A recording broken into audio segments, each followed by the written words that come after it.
بسم الله الرحمن الرحيم.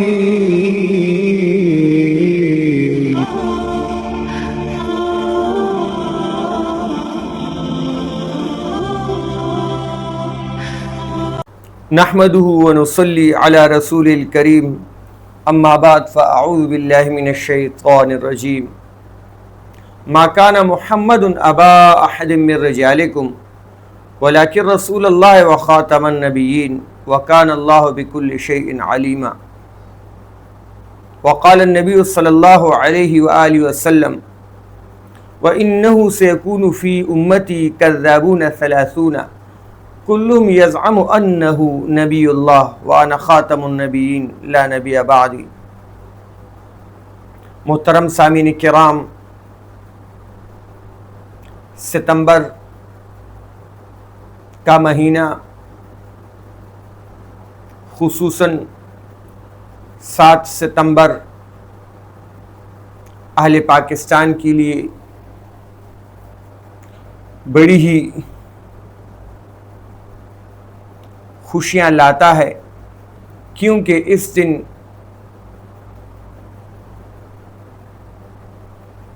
اس مہینہ میں مغرب و یورپ کے ایجنٹ،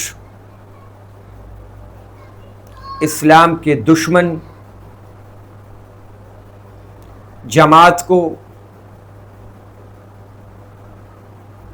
غیر مسلم اقلیت قرار دیا گیا، اور یوں امت مسلمہ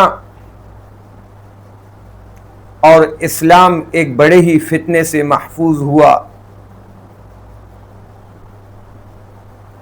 محترم سامعین کرام، غیر مسلم چونکہ اسلام سے، اہل اسلام سے خوفزدہ رہتے ہیں، خصوصاً مغرب و یورپ،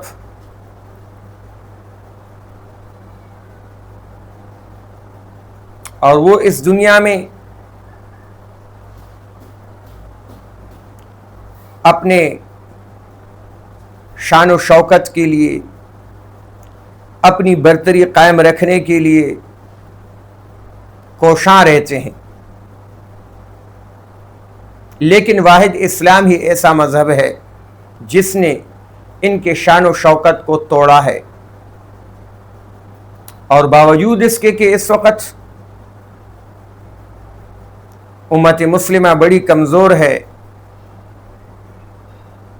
کیونکہ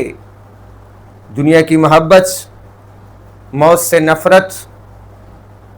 اور جہاد سے بے رخی نے امت مسلمہ کو کہیں کا نہیں چھوڑا۔ دنیا تو بڑھ گئی لیکن عزت نہ رہی۔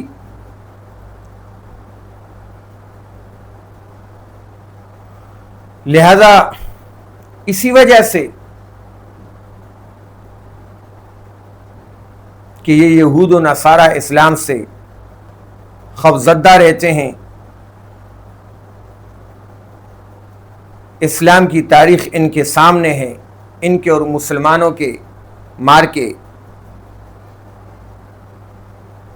تاریخ میں واضح طور سے موجود ہیں، ان کی مغلوبیت، ان کی شکستیں، اور اسی طرح ان کی اسلام کے خلاف سازشیں۔ چنانچہ جب امت مسلمہ نے ہندوستان میں قدم گاڑے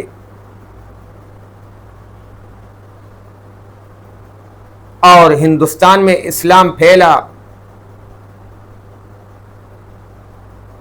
اور سینکڑوں سال تک امت مسلمہ ہندوستان پر حکومت کرتی رہی، اور بڑا ہی امن کا دور، انصاف کا دور چل رہا تھا، لیکن جب امت مسلمہ کے لیڈر دنیا پرست ہونے لگے، تو نظام اسلام کمزور پڑ گیا. جب یہ کرسی کے شوقین ہونے لگے، وزارت عظمیٰ کے شوقین ہونے لگے،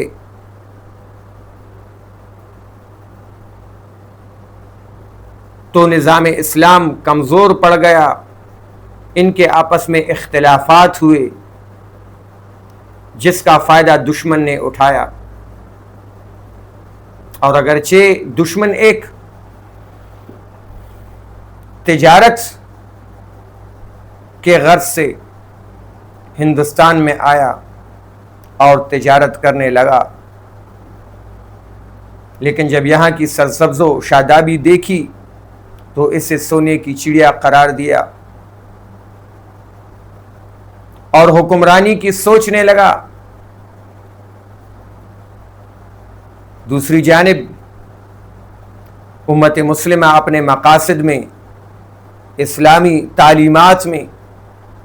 اس پر عمل پیرا ہونے میں کمزور ہونے لگی. زیادہ وقت تک حکمرانی کرنے کی وجہ سے یہ لوگ مطمئن ہونے لگے، بے خوف ہونے لگے. دوسری جانب دشمن نے اپنی چالیں شروع کی، جس کا نتیجہ یہ نکلا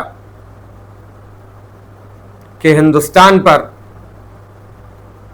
انگریز غالب آیا. بڑی تگ و دو کے بعد، 100 سال تک کوشش کرنے کے بعد حکومت میں کامیاب ہوا، اور بمشکل وہ حکومت 100 سال تک چلی اور پھر رخصت ہوا. جب ہندوستان پر انگریز حکومت کرتا رہا اور وقتاً فوقتاً علماء مجاہدین ان کے مقابلے میں آتے رہے، جس کی وجہ سے وہ پریشان ہوئے. اپنی حکومت کی بقا کے لیے لہذا انہوں نے سروے کیا کہ کون سے ایسے عوامل ہیں، وجوہات ہیں جو ہماری حکومت کے خاتمے کا ذریعہ بن سکتے ہیں.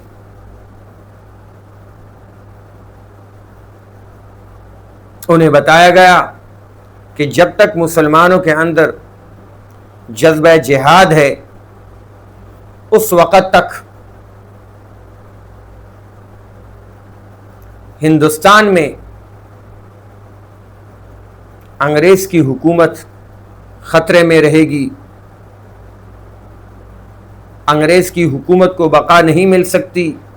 ہندوؤں سے انہیں کوئی خاص خوف نہ تھا. لہذا انہوں نے چال چلی اور مسلمانوں کو چال میں پھنسانے کا بہترین طریقہ یہ ہے کہ کسی شخص کو، کسی دغاباز کو، منافق کو، اسلام دشمن کو علماء صلحاء کے حلیہ میں پیش کیا جائے اور پھر اسی سے جو ہے اسلام کو ناقابل تلافی نقصان پہنچایا جائے. چنانچہ اس عمل کے لیے انہوں نے مرزا غلام احمد قادیانی کا انتخاب کیا. انہوں نے پہلے اپنے آپ کو ایک عالم متقی شخص ظاہر کیا، اس کے بعد مجدد، اس کے بعد مثل مسیح، اس کے بعد نبی، اس کے بعد افضل الانبیاء، اور اس کے بعد خدائی کا دعویٰ کرنے لگا. اور اس طرح سے جو ہے اس نے سادہ لوح مسلمانوں کو اپنے ارد گرد اکٹھا کیا. ایک مجمع تیار ہوا. تدبیر اور چال کے ذریعے سے مال و دولت خرچ کرنے کے ذریعے سے اب ظاہر ہے جو اس کے پیروکار تھے، جو سادہ لوح تھے، جو خریدے گئے تھے، حکومت وقت ان کی ہمنوا تھی، تو امت مسلمہ کو تو نقصان پہنچنا تھا اور انگریز کو اپنی چال میں کافی حد تک کامیاب ہونا تھا۔ لہذا مرزا غلام احمد قادیانی ملعون نے اسلام کو نقصان پہنچانے کے لیے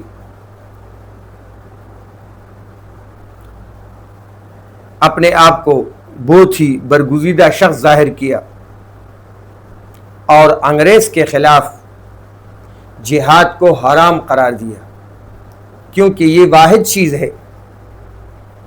جو انگریز کے ہندوستان سے بنیاد اکھاڑنے کا ذریعہ بنتی تھی۔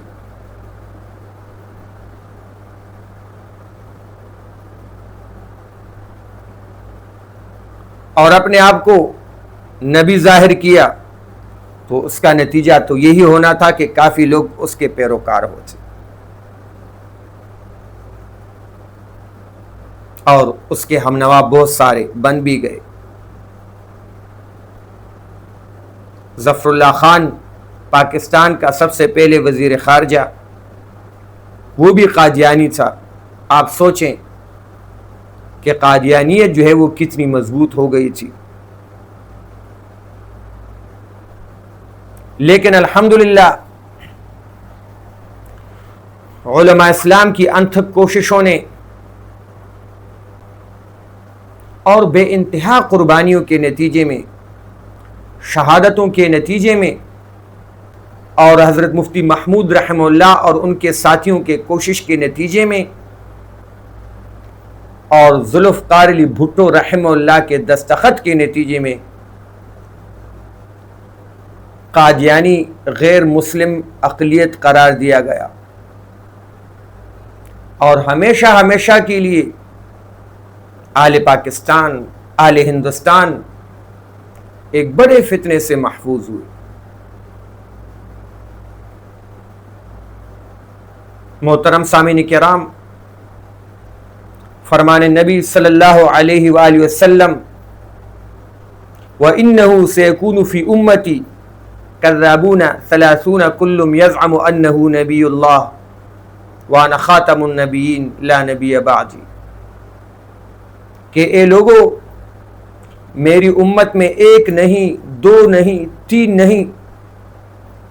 30 جھوٹے نبوت کے دعوے دار پیدا ہوں گے، دجال پیدا ہوں گے، اور ان میں سے ہر ایک یہ گمان کرے گا کہ میں نبی ہوں، حالانکہ آخری نبی میں ہوں، میرے بعد کوئی نبی آنے والا نہیں۔ اسود عنسی نے یمن میں نبوت کا دعویٰ کیا،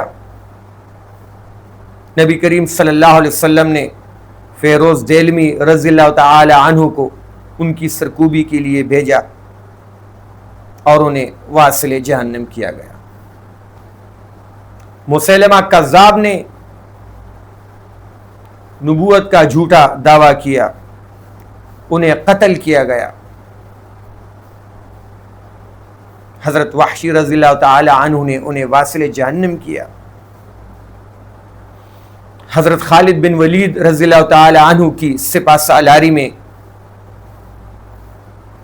اسی طرح دیگر ملعونوں نے بھی نبوت کے دعوے کیے، لیکن کوئی بھی جھوٹا نبی اپنے نبوت کے دعویٰ میں کامیاب نہ ہو۔ محترم سامعین کرام، فرمان الہی ما کان محمد ابا احد من رجالکم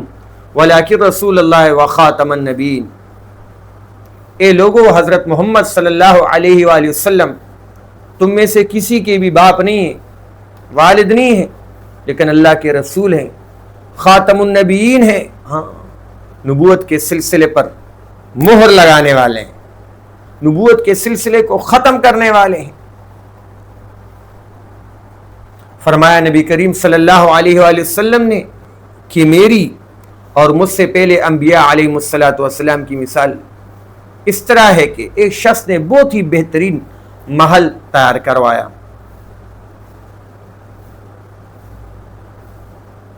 اب لوگ آ رہے ہیں اور اس محل کی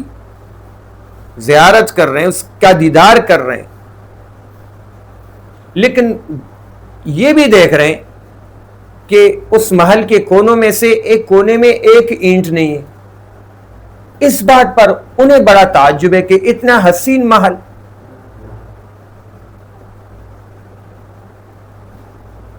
لیکن اس کے باوجود اس کے کونوں میں سے ایک کونے میں ایک اینٹ نہیں۔ نبی کریم صلی اللہ علیہ وسلم نے فرمایا فَأَنَا اللَّبِنَ وَأَنَا خَاتَمُ النَّبِيِّينَ، وہ اینٹ میں ہوں، خاتم النبیین میں ہوں، میں نے آ کر اس بہترین محل کی تعمیر کو مکمل کر کے رکھ دیا۔ ہاں، تعمیر ختم ہوئی، بہترین محل تیار ہوا اور نبوت کا سلسلہ اختتام تک پہنچا۔ چنانچہ فرمایا انا آخر الانبیاء وانتم آخر الامم، کہ میں انبیاء علیہ الصلوۃ والسلام کے سلسلے کا سب سے آخری نبی ہوں اور تم امتوں میں سب سے آخری امت، لیکن جنت میں جانے والی سب سے پہلے الحمدللہ حضرت محمد صلی اللہ علیہ وسلم کی امت، اور محشر کے دن کے 120 صفوں میں سے 80 صفیں الحمدللہ حضرت محمد صلی اللہ علیہ وسلم کی امت کی۔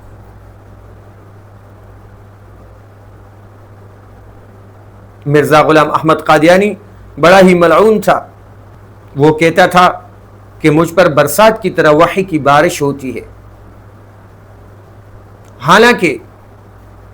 اس کا یہ بھی دعویٰ تھا کہ میں 12 گھنٹے میں بسا اوقات 100 مرتبہ چھوٹے پیشاب کے لیے جاتا ہوں۔ اب جب وحی آتی ہے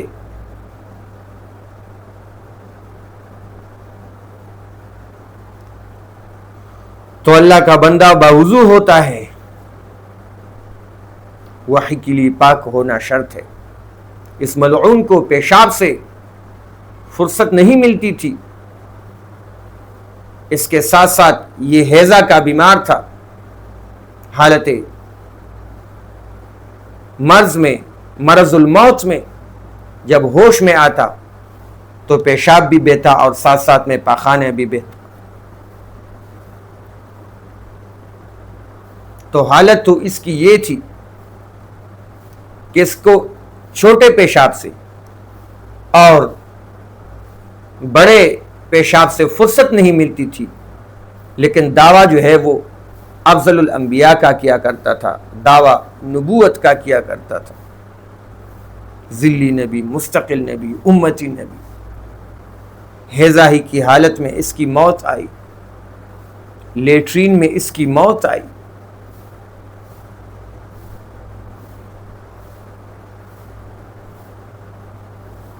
اس کے اور اس کے پیروکاروں کو کبھی بھی عزت کا دن دیکھنے کو نہیں ملا۔ تو غرض حالت تو اس کی یہ تھی، لیکن دعوے اتنے بڑے بڑے کیا کرتا تھا کہ مجھ پر وحی کی برسات ہوتی ہے، اور ایک فرشتہ نہیں 5 فرشتے کہا میرے پاس وحی لاتے ہیں، خیراتی، شیر علی، حفیظ، مٹھن لال، ٹیچی ٹیچی۔ پاگل پن کی، حماقت کی، بے شرمی کی بھی کوئی حد ہوتی ہے، ٹیچی ٹیچی۔ یہ اس کے پاس وحی لانے والے فرشتے تھے، آئے۔ اور جو اس کا کاتب تھا،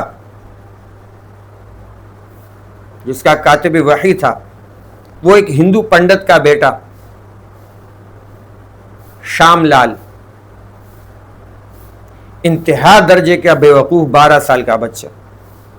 اب یہ جو بھی بکواس بکتے وہ وہاں پہ لکھتے، جس کو لکھنا بھی سینا ہے، یہ اس کا کاتب وحید۔ کس قدر افسوس ہے ان مسلمانوں پر جو مرزا غلام احمد قادیانی کے نظریے کے پیروکار ہیں، تابع دار ہیں، اور اس فرقہ کو اور اس کے پیروکاروں کو مسلمان سمجھتے ہیں۔ افسوس، صد افسوس، صد افسوس۔ اتنا عرصہ گزرنے کے باوجود بھی بہت سارے لوگ اب تک گمراہی میں پڑے ہوئے ہیں، اگرچہ الحمدللہ آئے دن ان کے خاندانوں کے خاندان اسلام قبول کرتے ہیں، مسلمان ہوتے ہیں، لیکن اس کے باوجود بھی بہت سارے لوگ اب تک جو ہے وہ خواب غفلت میں ہیں۔ ان کے مذہبی پیشوا کو قرآن کی آیت تک پڑھنا نہیں آتی۔ محترم سامعین کرام، نبی کریم صلی اللہ علیہ وسلم کا فرمان ہے، انی عند اللہ مکتوب خاتم النبیین وان آدم لمنجدل فی طین، کہ میں خاتم النبیین لکھا گیا تھا اللہ کے ہاں، حالانکہ اس وقت آدم علیہ السلام آب و گل میں تھے، یعنی انہیں وجود نہیں بخشا گیا تھا، لیکن اس وقت مجھے خاتم النبیین لکھا گیا تھا۔ ایسے نبی ہیں ہمارے، لیکن اس کے باوجود بھی آج امت میں گمراہی ہے اور بہت سارے لوگ اس ملعون کے پیروکار ہیں۔ غرض میرے محترم بزرگوں اور دوستوں، اگر اول ہی دن کوئی نبوت کا دعویٰ کرے تو اہل پاکستان اس سے پھر ایک لمحہ بھی جینا نہیں دیتے، اسی وقت اس ملعون کو اس پاک مٹی سے جو ہے وہ ہٹایا جاتا ہے، اسے واصل جہنم کیا جاتا ہے۔ لہذا اسلام دشمنوں کے پاس یہی راستہ ہے کہ پہلے اسے عالم پیش کیا جائے، پھر اللہ کا ولی پیش کیا جائے، پھر مجدد پیش کیا جائے، اور پھر جو ہے اس کی ناپاک زبان سے نبوت کا دعویٰ کرا کے اسلام کو نقصان پہنچایا جائے اور مسلمانوں کے اندر توڑ پیدا کی جائے۔ لہٰذا بیدار رہیں، ہمارے نبی ایک ہیں، حضرت محمد صلی اللہ علیہ وسلم، ان کے بعد کسی نبی نے اس دنیا میں آنا نہیں۔ حضرت عیسیٰ علیہ السلام بھی جب دنیا میں تشریف لائیں گے تو حضرت محمد صلی اللہ علیہ وسلم کے امتی بن کر رہیں گے اور قرآن کے پیروکار ہوں گے، قبلے کی طرف رخ کر کے نماز پڑھیں گے، شرقی جانب رخ کر کے نماز نہیں پڑھیں گے، نظام اسلام کو نافذ کریں گے، نظام انجیل کو نافذ نہیں کریں گے۔ لہذا بیدار رہیں، چوکنا رہیں۔ نبی کریم صلی اللہ علیہ وسلم نے فرمایا کہ دجال پیدا ہوں گے، نبوت کے جھوٹے دعوے دار پیدا ہوں گے۔ صحابہ سے بھی امت کو کاٹا جاتا ہے، کیونکہ ہمیں اسلام ملے صحابہ کے واسطے سے، صحابہ کو اسلام ملا نبی کریم صلی اللہ علیہ وسلم کے واسطے سے، نبی کریم صلی اللہ علیہ وسلم تک قرآن کی تعلیم آئی حضرت جبرائیل علیہ السلام کے ذریعے سے۔ اب جب ہمیں صحابہ سے کاٹا جائے گا تو اس کے نتیجے میں ہمیں نبی کریم صلی اللہ علیہ وسلم سے بھی کٹنا ہے، اور یوں ہمارے عقیدہ اسلام کا خاتمہ ہونا۔ لہذا آئے دن کوئی ایک نہ ایک مذہبی اسکالر پیدا ہوتا ہے جو پگڑی باندھ کے چند خریداروں کو سامنے بیٹھاتا ہے، اور دور تو سوشل میڈیا کا ہے جی، کوئی بھی اپنے سامنے جو ہے وہ موبائل رکھ لے اور جو زبان پہ لانا چاہے، جو کہنا چاہے کہہ لے، چاہے اس کے ذریعے سے ملک ٹوٹے،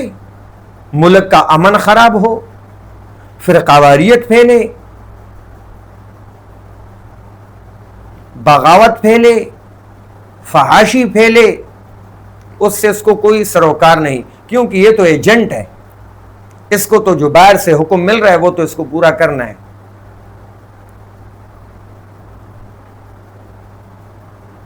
باہر سے بھی مال مل رہا ہے،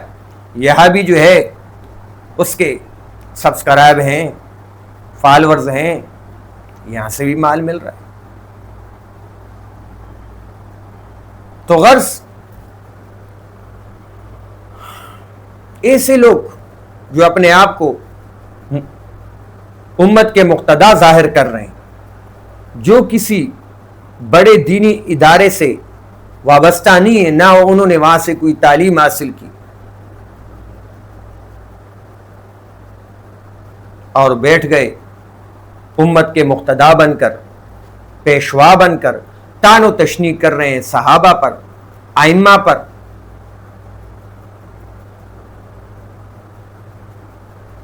1400 سال ہو گئے اس وقت سے لے کر اب تک جتنے بھی علماء، فقہاء، محدثین، مفسرین